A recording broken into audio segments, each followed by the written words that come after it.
এটা একদম খুব পরিষ্কার করে খালেদ মহিউদ্দিনকে বলে দিচ্ছি। দেখেন, আমাকে পুরস্কার ঘোষণা করছে, আমাকে মেরে ফেলে দেওয়া হলে 30 লাখ টাকা দেওয়া হবে। এটা কিন্তু খালেদ মহিউদ্দিনরা বলেন না। আওয়ামী লীগের ভোট বলে কিছু নেই, মুসলিম লীগের ভোট বলে কিছু নেই। আমরা একটা ভোটের রাজনীতিতে আমরা বিশ্বাস করি না। আমরা কিসে বিশ্বাস করি? ক্ষমতার মালিক, সার্বভৌম ক্ষমতার মালিককে মালিকুল মুলক কে আল্লাহ সুবহানাহু ওয়া তাআলা। আর সূরা আল ইমরানে কি বলতেছেন? আমি যাকে ইচ্ছা তাকে ক্ষমতা দিব, যাকে ইচ্ছা তার কাছ থেকে ক্ষমতা কেড়ে নিব। আমরা কি 24 সালে জানতাম শেখ হাসিনা এইভাবে পালায় যাবে? সত্য কথা কি আমরা কেউ জানতাম? গত 15 বছর জামাত বিএনপি সবাই মিলে আন্দোলন করছি, একটা বালির ট্রাক পর্যন্ত সরাতে পারি। আর আল্লাহর ইচ্ছায় আল্লাহ এমন মাঠ তৈরি করে দিলেন যে পৃথিবীর ইতিহাসে সমস্ত সংসদ সদস্য, মন্ত্রী, মসজিদের খতিব পর্যন্ত দেশ ছেড়ে পালায় যায়। তাহলে আল্লাহ কি করতে পারেন? তার উদাহরণ আল্লাহ সব সময় দিচ্ছেন। কিভাবে দিচ্ছেন? নূহ আলাইহিস সালামের সময় দিচ্ছেন, আল্লাহ কাছে লূত আলাইহিস সালামের সময় দিচ্ছেন।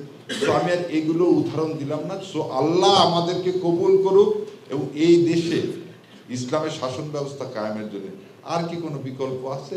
নাই। সো বিকল্প যদি না থাকে তাহলে আপনাকে এটাকে গ্রহণ করতে হবে।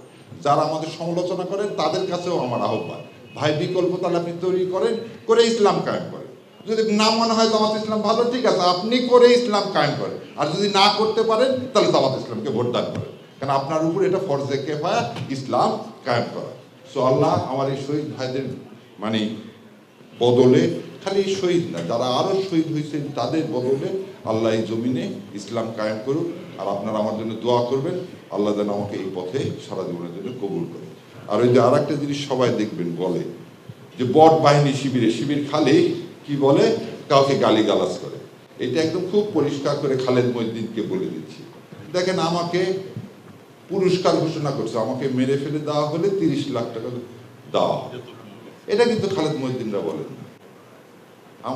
আমার কিছুর জন্য, আমার জীবনের জন্য মূল্য ঘোষণা করা হয়েছে।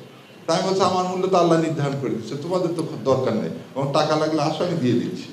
সো এই জিনিসটাই যে বট বাহিনী, এগুলো আমাদের জন্য এটা থাকবে। যারা ইসলামকে এখন সবসময় মনে রাখতে হবে, যে অ্যাঙ্গেলে কথা বলুক, সবার একটা সমস্যা আছে। আমি এক টক শোতে বলছিলাম, ইসলামের নাম শুনলে আপনাদের মধ্যে চুলকায়, আর উনি খুব খেপে গিয়েছিলেন যে চুলকায় শব্দটা ওইভাবে বলা উচিত হয়নি। ইসলাম সম্পর্কে একটা অ্যালার্জি আছে। কেন অ্যালার্জি আছে? ইসলাম হলে তো দুর্নীতি করতে পারবেন না। প্রথম জিনিসটা কি? ইসলাম হলে আপনি তো দুর্নীতি করতে পারবেন না। ইসলাম হলে অন্যের হক নষ্ট করতে পারবেন না। ইসলাম হলে 72 থেকে 75 সালে বাংলাদেশের কোনো সম্ভ্রান্ত পরিবারের মেয়েরা স্কুল কলেজে যেতে পারেনি। আর ইসলাম প্রতিষ্ঠা হলে একটা মেয়ে রাত 12টা হোক, 1টা হোক, যখন যাবে, আমাদের কোনো বোনের দিকে কেউ